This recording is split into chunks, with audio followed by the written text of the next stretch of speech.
Hey, everybody, welcome to the World of Wolfhawk Show podcast episode 2. Now, this one we are going to have game footage in. Don't worry, it's going to be a lot of fun. It's going to be a 1 hour podcast, so because I don't have that much game footage yet, and I'm still working on, trying to get used to, to get to 2 hours, at least a decent podcast of 2 hours or maybe 1 hour and 30 minutes, depending on how long I can go for. But the thing is, back to my show. Enjoy the podcast and let's get into it. Hello, everybody. Welcome to this podcast. Um, Today, we're going to be talking about more about what's going on in the industry and stuff like that. So, without further ado, let's go ahead and talk about Nvidia again. I like to talk about Nvidia and how they're doing and stuff like that. And yesterday, I touched on a topic, but I stumbled off into a memory. So you guys are probably wondering what my thoughts are on the Intel develops AI infrastructure and PC products with NVIDIA. Well, this is actually a good um, this is actually a good thing because now we're using AI intelligently and we're building PC products that can actually, do something other than try to hurt you or anything like that. Like you've seen in the movies before. Like I'm talking about like Terminator and stuff like that. Sci-fi.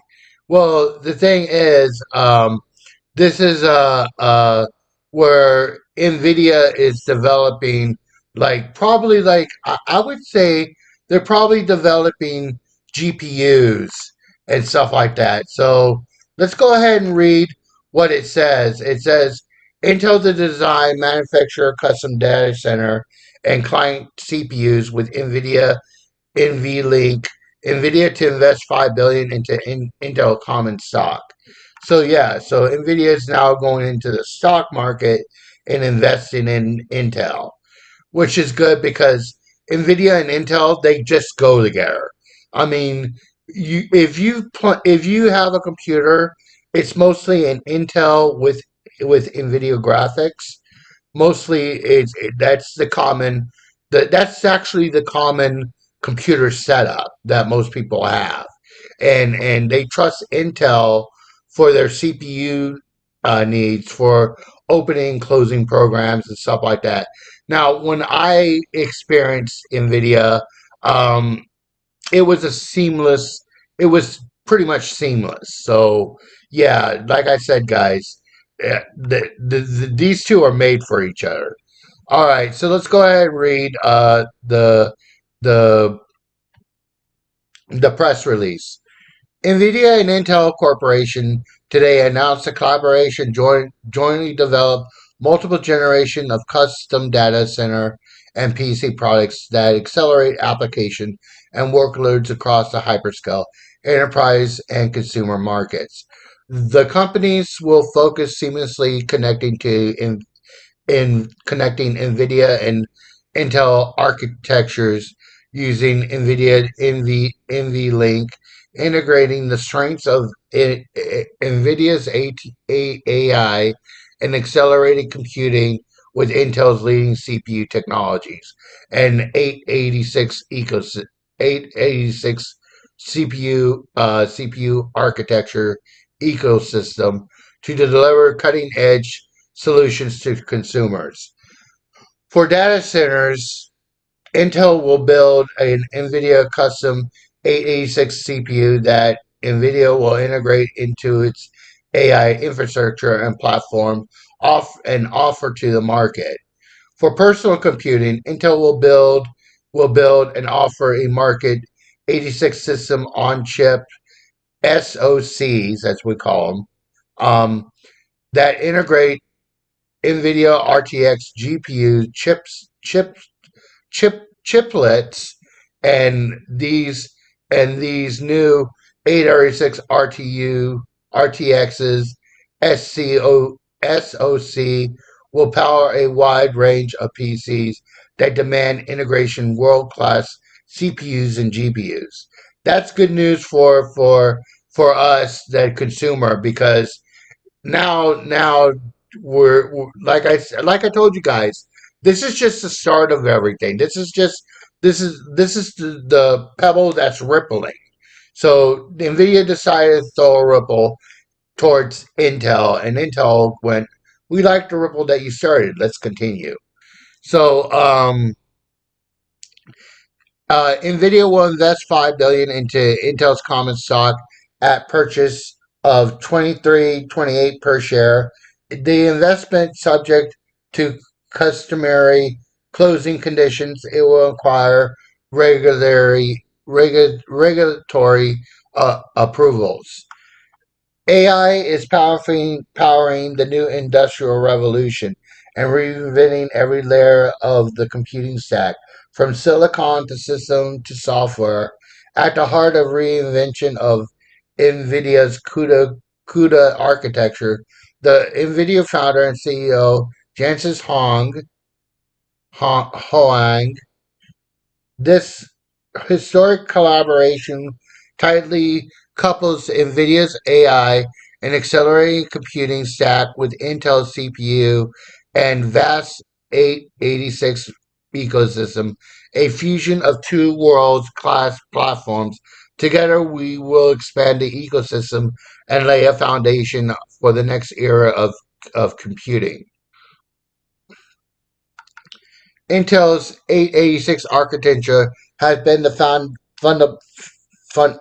f- foundational to modern computing for decades, and we are innovating our portfolio to enable workloads of the future, said Lip Blue Tan, of CEO of Intel. Intel's leading data center and client computing platforms, combined with our process technology, manufacturing, and advanced packaging capabilities, will complement NVIDIA's AI and accelerating computing leadership to enable new breakthroughs for the industry. We appreciate the confidence Jensen and the NVIDIA team have placed with us in their investment and look forward to work ahead as we innovate for consumers and grow our business. All right, guys. So yeah, you could listen to the press conference webcast that begins at 10 a.m. Pacific time, 1 p.m. Eastern, to discuss the announcement. The webcast will be available to be listened, and you could go to Nvidia's website and click on the link below, and you will be taken to the event. So yeah, so basically, I would say that this is a good idea to get involved with Intel. I happen to love both of them, so I'm a big Intel nut over AMD. I'm sorry, AMD, but I love Intel. So yeah, um, yeah, I would say that's good news going forward. So I hope that we see more interesting things come from Nvidia and Intel and stuff like that. So there you go.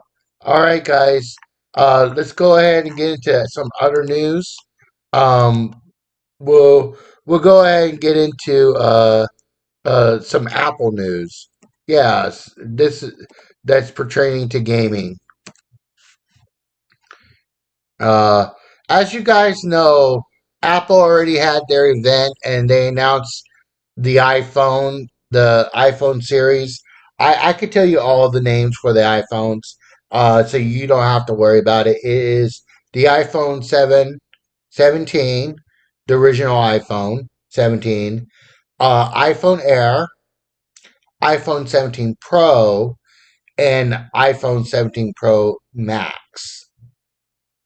So yeah, unless they change the Max one, uh, yeah, they also announced a couple of new watches, new AirPods, for listening to music and doing all kinds of stuff, and that's going to be good for mobile gaming in general. I mean, guys, I don't normally game on mobile, but if you do, you probably enjoy the simplicity of having simplicity of those controls and how the game works and stuff like that. So good for you guys, and keep gaming. All right. All right, so let's go ahead and talk about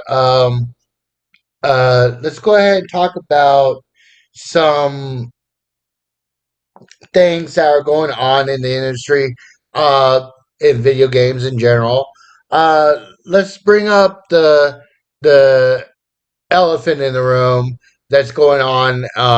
I would say that the conservatives are doing towards gamers again.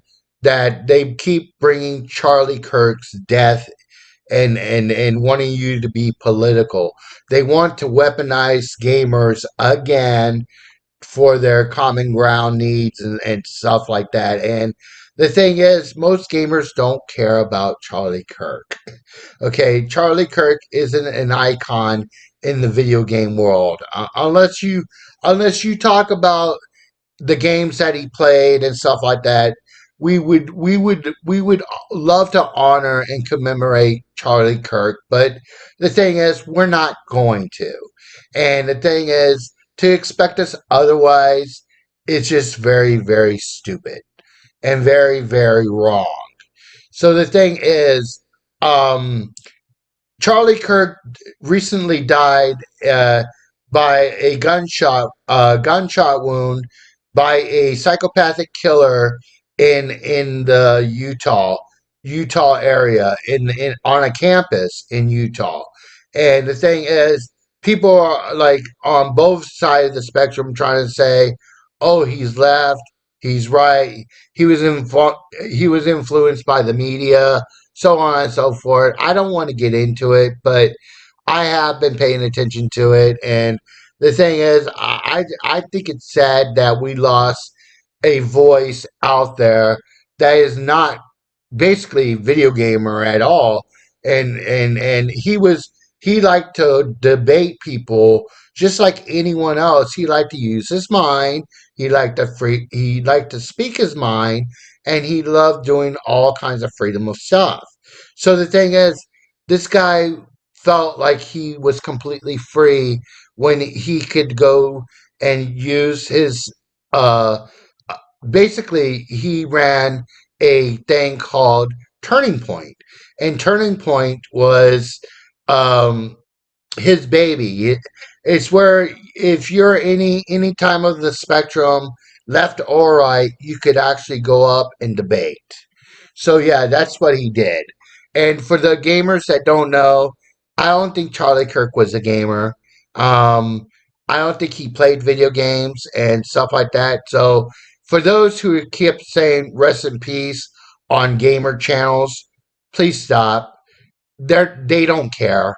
We don't care. So don't come and say "rest in peace, Charlie Kirk," because we at the end of the day, we don't know who that is. We don't have enough information about him, and that's all there is to it.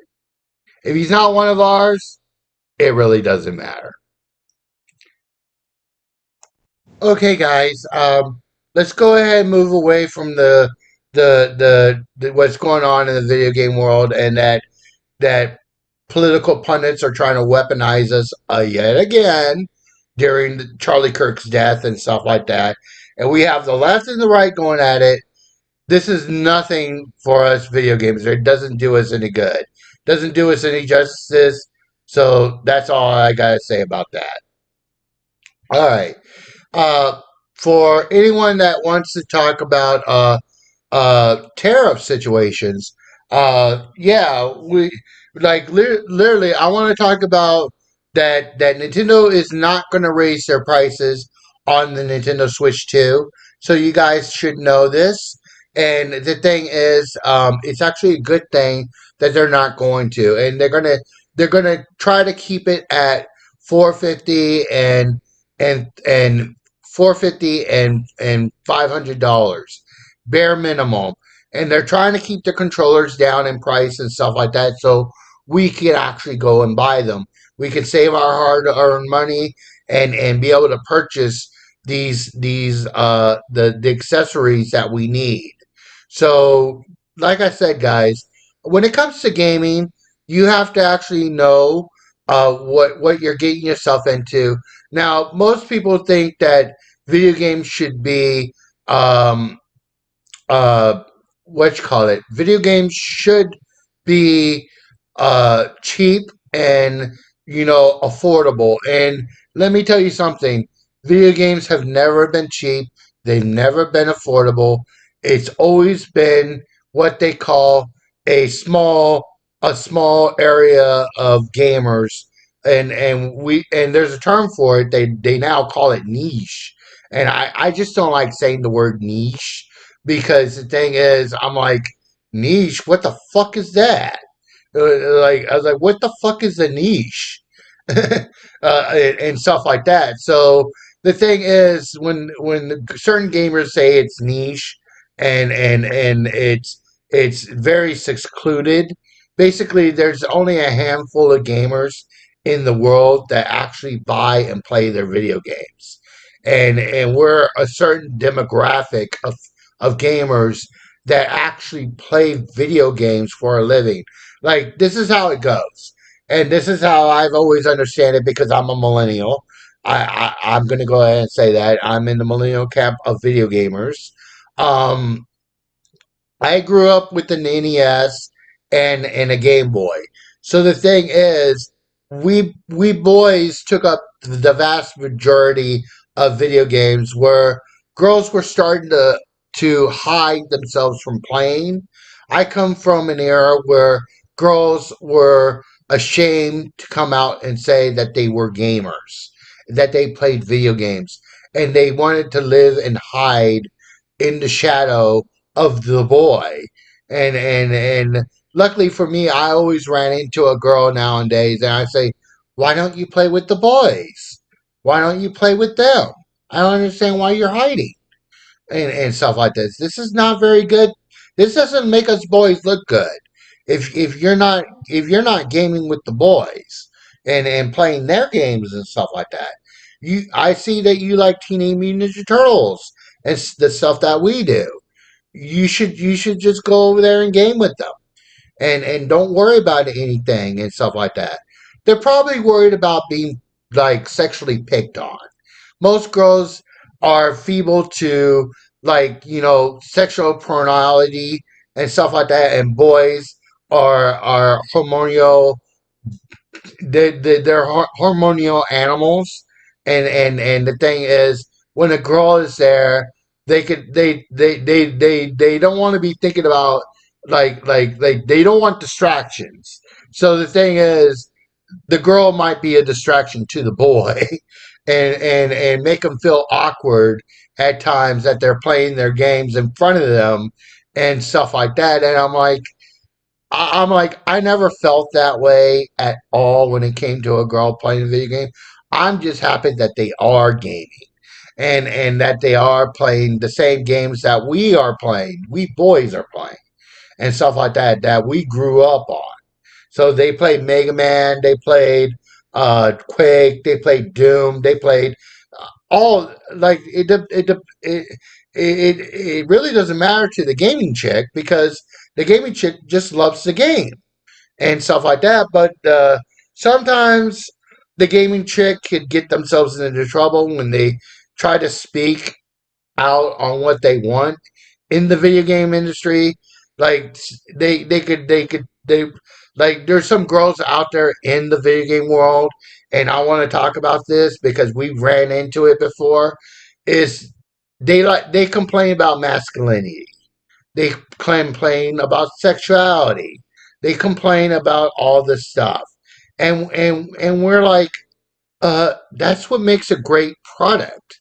That's what makes it enjoyable. That's why we have certain characters that are kick ass in the gaming industry and they're not skinny ordinary women that are flat boobed or or certain a certain way that they look and stuff like that. There's no fat chick or anything like that because even if we had a fat chick in gaming and she's a video game character, like what were you supposed to say to that?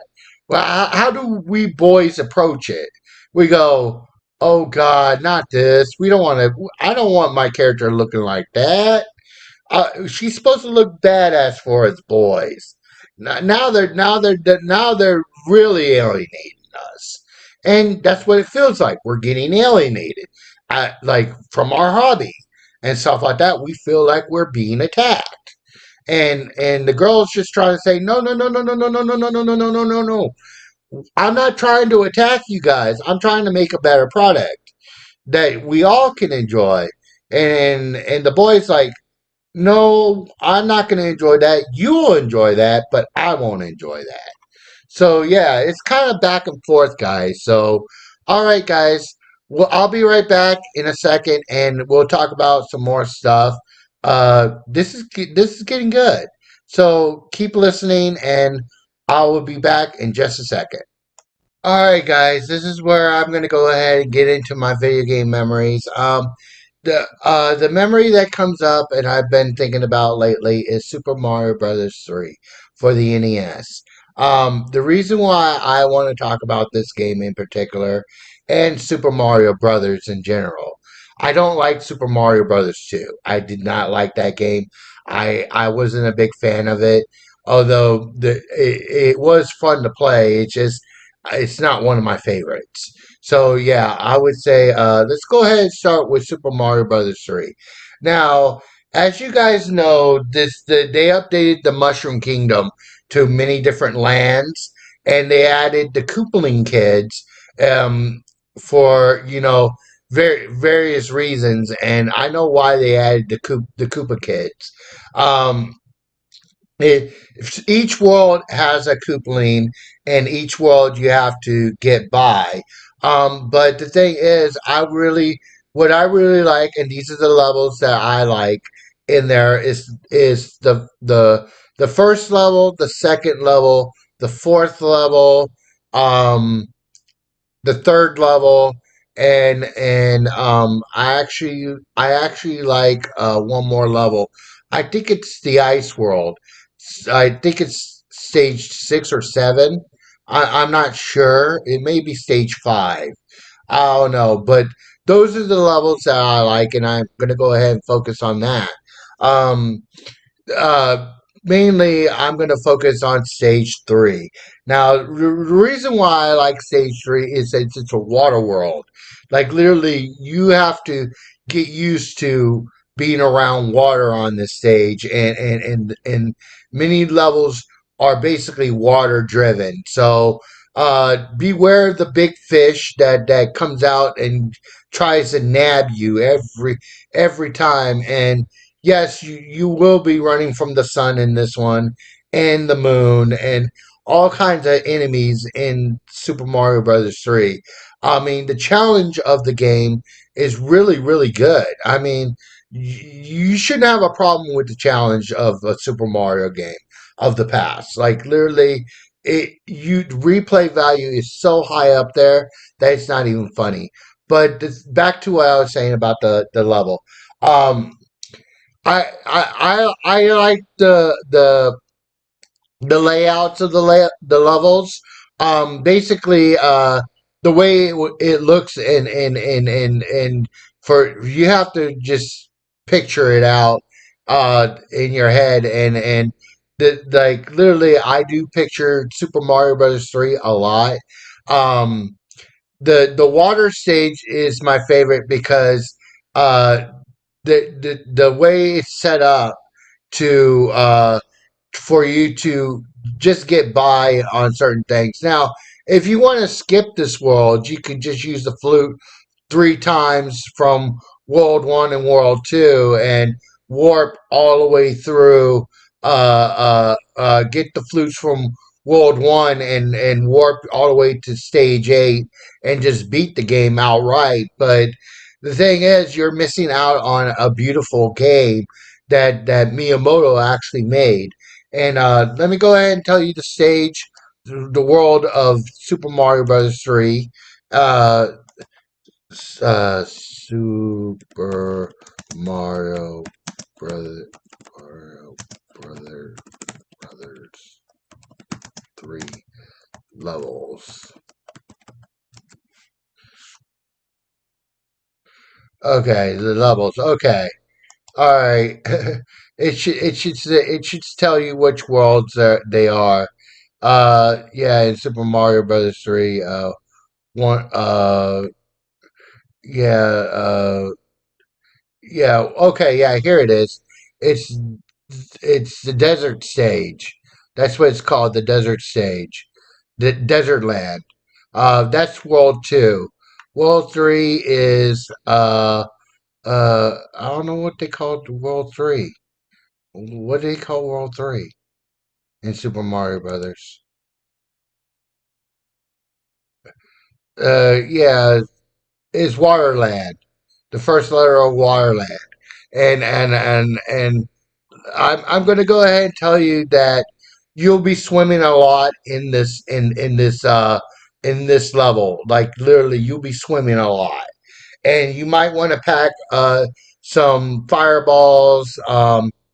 And the wing won't, the P won't do you any justices because you're going to be under water a lot in this game. Mario's going to be underwater a lot, and you're going to be swimming towards the goal, and just to take in every stage of the level design, from every bit of it is actually rememberable is Waterland.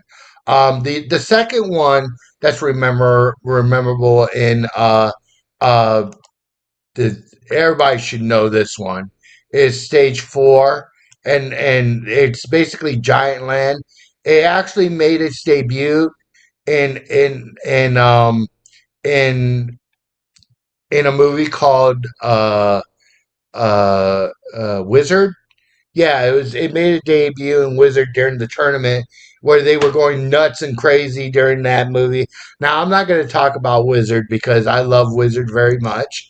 They consider it to be a Nintendo endorsement. What do you expect? So yeah, those are my levels that I like in Mario Brothers 3. In Super Mario Brothers 1, there's not much to talk about because it's pretty much the same layout minus a couple water stages and bridge stages. So really, in truth, Super Mario 1 is the most easiest out of it.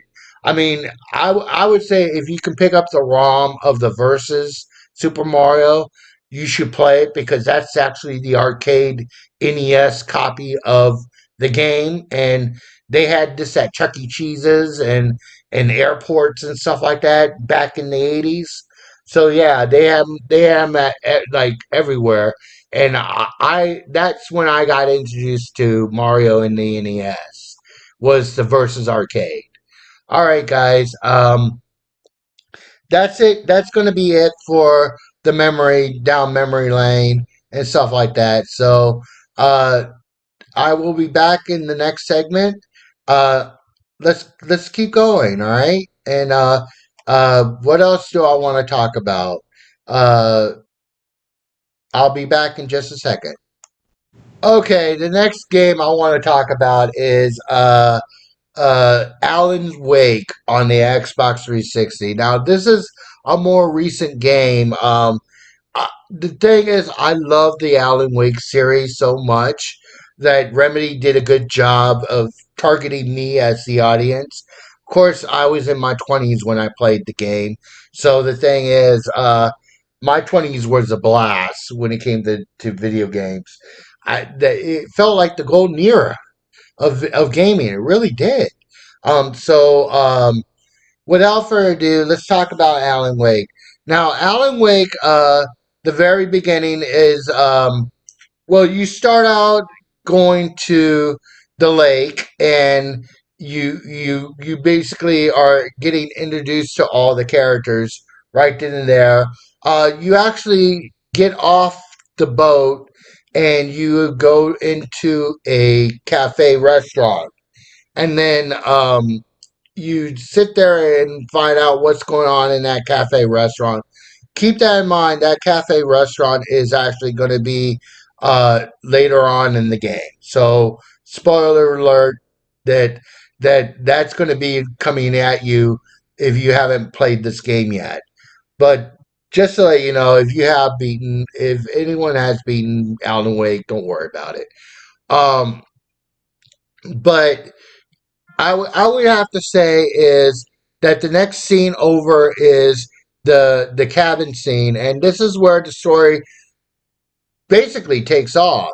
Is that Alan Wake was writing something and he gets caught in a dream, and the thing is, this dream has these monsters that appear to be shadowy, and the thing is, these shadowy monsters can only be taken out by a flashlight.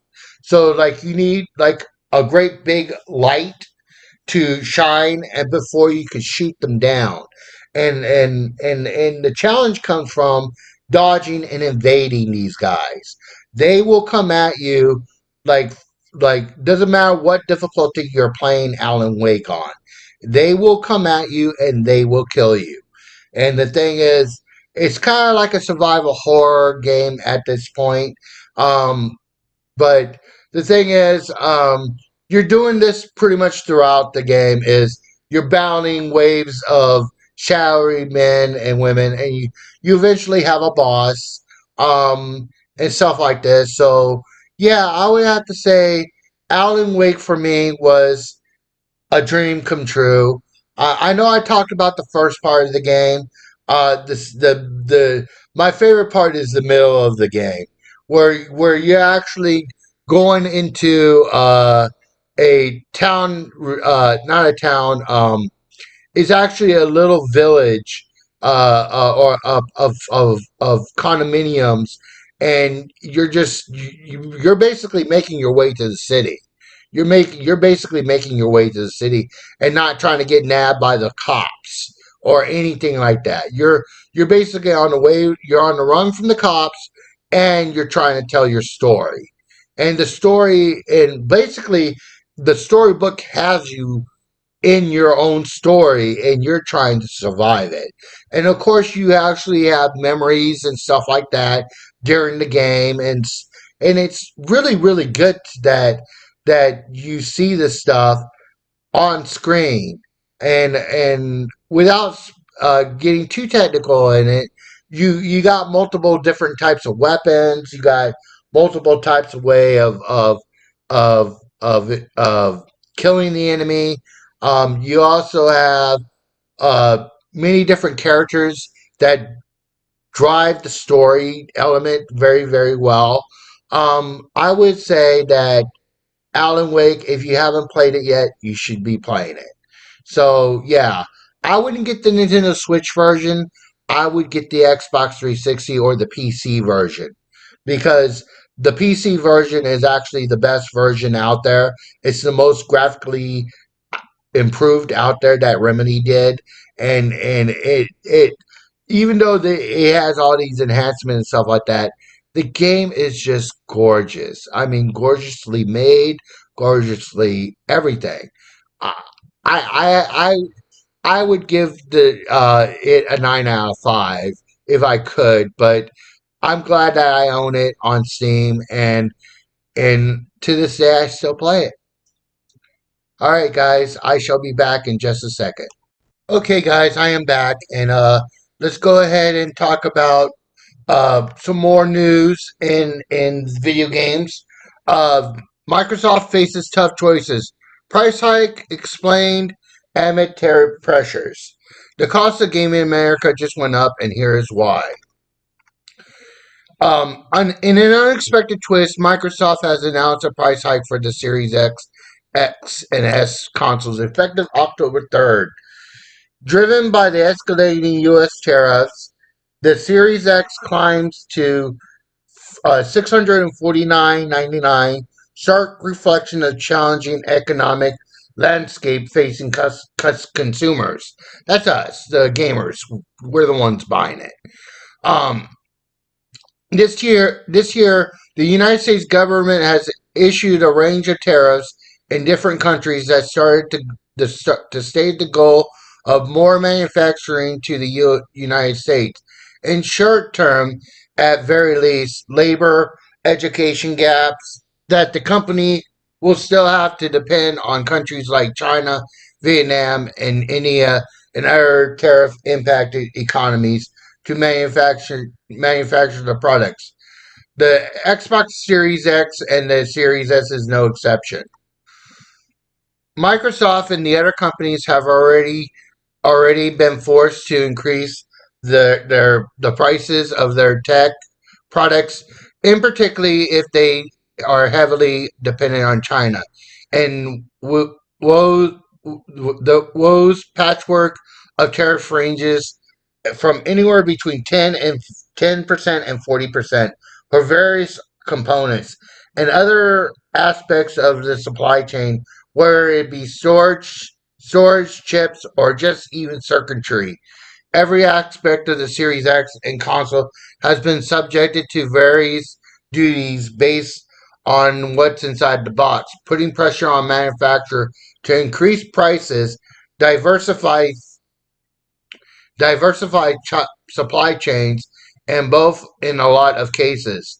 Microsoft has increased the cost of the Xbox products in response to tariffs already once this year. Today, they're increasing it again.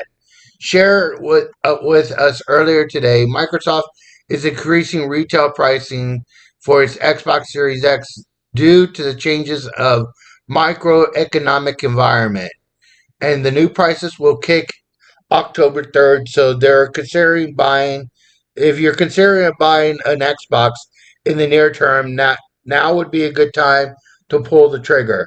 The these prices affect solely the United States, heavily implying tariffs are to blame here. Controlled and headsets won't see an increase for now. Well, it's because Donald's trying to tell everybody. This goes back to what I was saying about Donald Trump and how he views the deal that we're supposed to get. See, Microsoft is supposed to be doing the stuff here, and they're getting caught red-handed by the tariffs, and they keep trying to say we want to diversify. We need to diversity. It's all over the place at Microsoft. We need I feel like Steve Ballmer is still working at Microsoft somewhere in the shadows saying diversity. Like how he used to say developers. I know, right? It's an oncoming joke, but yeah, I feel that somewhere on the lines that something's got to give to the consumer. Now, like I said before, I will not pay for a $800 console. I will not do. I will not pay not an $800 console. That that's the Xbox Series X 2 terabyte Galaxy Edition. But the thing is, I'm mostly for the digital age guy, so my money is going to go towards the one that costs $600. Not like we're already costs $549 right now. It's going to move to $600, so it's not going to affect me that much.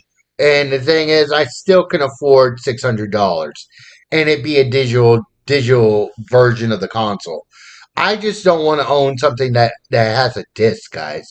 Really, truth, I could tell you my experience with the disc. Okay, number one, ever since I'm a child, I've been afraid of the CDs. Okay, they're it's a pet peeve of mine that vinyl records, that like the best audio stuff, like back in the day before I started gaming heavy, and being a gamer through and throughout, is when I actually pretty much own CDs. Anything that is a compact disc related, like where it be DVD, where it be Blu-ray, where it be 4K Blu-ray, where it be a CD-ROM in general. I normally don't like that format because it's destructible, it's scratchable. You feel like you wasted all your money on a game that you want to just keep out. Like this is me in general. This is how I think. Um, I want to keep the game out so that way I have easy access to get into it and play it again. So the thing is, I keep the games out of their case so that way I can go back and play that game. So like say for example, I want to play Aliens. Well, I got done with the Aliens. I want to move on to Mario, and then I want to move to Grand Theft Auto, or vice versa. Well, I don't want to keep having to get the game, put it in the case, take it out of the case, and stuff like that. And that's why this does not work for me, because the thing is, they're easily prone to scratches and stuff like that, and disc rot. Just believe it or not, there's been cases of disc rot out there, especially when it comes to the Sega Saturn games and the Sega CD games. So yeah, the earlier CD-ROMs, they tend to be prone to disc rot. The only one that I've seen that hasn't been prone to disc rot, and this is the truth, is the PlayStation games. The PlayStation, not the DVD ROMs, but the CD-ROMs have some sort of protection layer to prevent disk rot. So like the original PlayStation had a black layer on the back of it. If you turned it around, it looked black. So you couldn't tell if the disc was. Okay, guys, I am back. I want to go ahead and talk about another memory. And I know I'm talking about memories today of video games and stuff like that, what I thought was cool and stuff like that. I mean, that's why I'm putting in my podcast, guys. So I'm glad that you guys are still tuned in and listening and stuff like that. Thank you. Um, let's go ahead and talk about another memory that I had in Chicago with SLI. Now, when it came to PC graphics, I started to build my own computers and stuff like this. I mean, really, in truth, I just wanted to have the best of the best, and of course, I couldn't afford an Intel CPU, so the next I went with the next best thing, which was AMD processors. And the thing is, at the time that they had AMD graphics cards, they also had they also had a thing called Crossfire or SLI. And the thing is, you could get a motherboard with the same speed as the main instruction set. So the thing is, I decided to build myself the ultimate PC that I could afford. And the thing is, I went with an AMD FX processor. If you remember the FX processor, it started with 8 cores and it was at 3.5 gigahertz. It went all the way to 4. But the thing is, I bought that processor. It was only $200. I bought myself a gigabyte motherboard. Um, I bought two. I believe I bought two 570 cards, 5070 ATI Radeon cards at the time, and they were a gigabyte each. So I bought two of them, and I decided to SLI this. I also got 1,000 watt power supply, even though that's considered to be overkill. I upgraded my RAM to like 32 gigs, and I this is when solid state drives were just coming onto the market, guys. But yeah, I built a decent rig. I mean, it really was decent, and I just sat back and just gamed with SLI. I loved gaming in SLI mode because the thing is, I was playing full HD at 60p without a single frame drop, and like the game loaded in very quickly. I mean, there wasn't any delays for it at all, and I had two graphical processors I could use, and I enjoyed actually this stuff that most people take for granted these days is an SLI setup. But the thing is, you could get a lot done with two processors, two graphical GPUs at your helm, and with a decent CPU and RAM. Um, and a hard drive, you could build the ultimate rig that you want. And the thing is what you want to game with. So what games did I game with on the SLI rig? Well, I have them right here on Steam. One of them was Homefront Revolution, Hydro the Prophecy. I also did James Bond Bloodstone, James Cameron Avatar. I also played Jet Set Radio. Uh, I know those games don't require an SLI setup, but I had it anyway. Um, Also, I played Half Life 2. Yes, I don't have the chapters, but I did play Half Life 2. And before they actually changed everything, I played Grand Theft Auto 4 with SLI setup. So yeah, so before anything, I was those are just a couple of games because I have a lot of games in my Steam library. I was just a gaming connoisseur when it came to PC gaming and stuff like that. There's a lot of games that I do own, guys, and just quite frankly, I just love the game on my PC. I mean, if I can, I try to just sit back and enjoy PC gaming as much as I can. Um, what's my rig currently set up right now? It's just an Omen 16-inch laptop with 144 hertz AMD GeForce RTX 360 with six gigs of video RAM, uh, 16 gigs of system memory, uh, and uh, and an Intel i7 with an 8 core processor in it. And like I said, guys, I mostly don't game on my PC that much anymore. Oh yeah. Oh yeah. I did game with Portal, the Portal series. Yes. I did game with the Portal series on with the dual setup. So yeah, I've seen that. And Alice Madness Returns. So yeah, so those are the games that I gamed with, and that's gonna be it for today, guys. Thank you for listening to my podcast.